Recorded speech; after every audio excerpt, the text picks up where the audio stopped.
സമരം നടത്തിയാൽ പോലും ജലപീരങ്കികളിൽ തോട്ടിൽ നിന്നോ പുഴകളിൽ നിന്നോ വെള്ളമെടുക്കാൻ പാടില്ല എന്ന് ജില്ലാ മജിസ്ട്രേറ്റ് കൂടിയായ പാലക്കാട് ജില്ലാ കളക്ടർ അന്ന് ഉത്തരവിട്ടിട്ടുണ്ട്.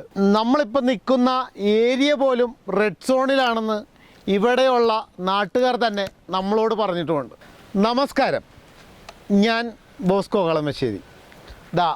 ഇതാണ് ഒയാസിസിൻ്റെ ഉടമസ്ഥയിലുള്ള ബ്രൂവറി എന്ന് പറയുന്ന മദ്യക്കമ്പനി. അതിലേക്കുള്ള വഴിയാണ് ഈ കാണുന്നത്.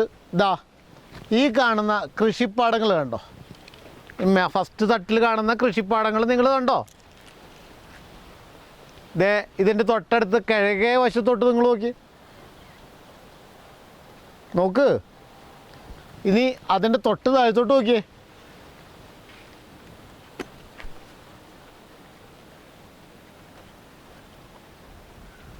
ഇനി നിങ്ങൾ അതിൻ്റെ ബാക്കോട്ടൊന്ന് നോക്കിയേ,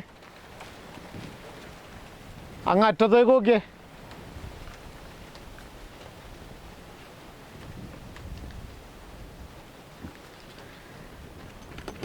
കഴിഞ്ഞ കുറേ വർഷങ്ങളായി പാലക്കാട് വരൾച്ച ബാധിത പ്രദേശമായിട്ട് പറയുകയും രാഷ്ട്രീയ പാർട്ടികൾ സമരം നടത്തിയാൽ പോലും ജലപീരങ്കികളിൽ തോട്ടിൽ നിന്നോ പുഴകളിൽ നിന്നോ വെള്ളമെടുക്കാൻ പാടില്ല എന്ന് ജില്ലാ മജിസ്ട്രേറ്റ് കൂടിയായ പാലക്കാട് ജില്ലാ കളക്ടർ അന്ന് ഉത്തരവിട്ടിട്ടുണ്ട്. നമ്മളിപ്പോൾ നിൽക്കുന്ന ഏരിയ പോലും റെഡ് സോണിലാണെന്ന് ഇവിടെയുള്ള നാട്ടുകാർ തന്നെ നമ്മളോട് പറഞ്ഞിട്ടുമുണ്ട്. എന്നിട്ടും ഇവിടെയുള്ള കമ്പനികളുടെ പ്രതിനിധികൾ ആരും തന്നെ ആരാണ് എന്ന് പോലും ഇവിടെ ഒരു മലയാളിയും കണ്ടിട്ടുമില്ല. എല്ലാം രാഷ്ട്രീയ അല്ലെങ്കിൽ ഈ കമ്പനിയുമായി ബന്ധപ്പെടുന്ന ചർച്ചകളിലെല്ലാം വരുന്നത് ഇവിടെയുള്ള ജനപ്രതിനിധികൾ മാത്രമാണ്. എന്നിട്ടും നമ്മൾ കേൾക്കുന്ന പേര് മാത്രം കേൾക്കുന്നു. ഒയാസിസ് എന്ന് പറയുന്ന ഒരു പേര് മാത്രം നമ്മൾ കേൾക്കുന്നു, മറ്റ് ഒന്നുമില്ല. എന്തായാലും നമുക്ക് ഈ സ്ഥാപനം അല്ലെങ്കിൽ ഈ പ്ലാന്റ് തുടങ്ങാൻ പോകുന്ന അല്ലെങ്കിൽ മദ്യക്കമ്പനി തുടങ്ങാൻ പോകുന്ന ആ സ്ഥലം എവിടെയാണെന്ന് കൂടി നമുക്കൊന്ന് കാണാം, എന്നിട്ട് ബാക്കി പറയാം. ഇതാണ് നമ്മൾ പോയിക്കൊണ്ടിരിക്കുവാണ്. എന്താണ് എവിടെയാണ് എന്ന് നിങ്ങൾ നോക്കിക്കോളൂ. ചുറ്റും വരൾച്ച ബാധിത പ്രദേശമാണ് എന്ന്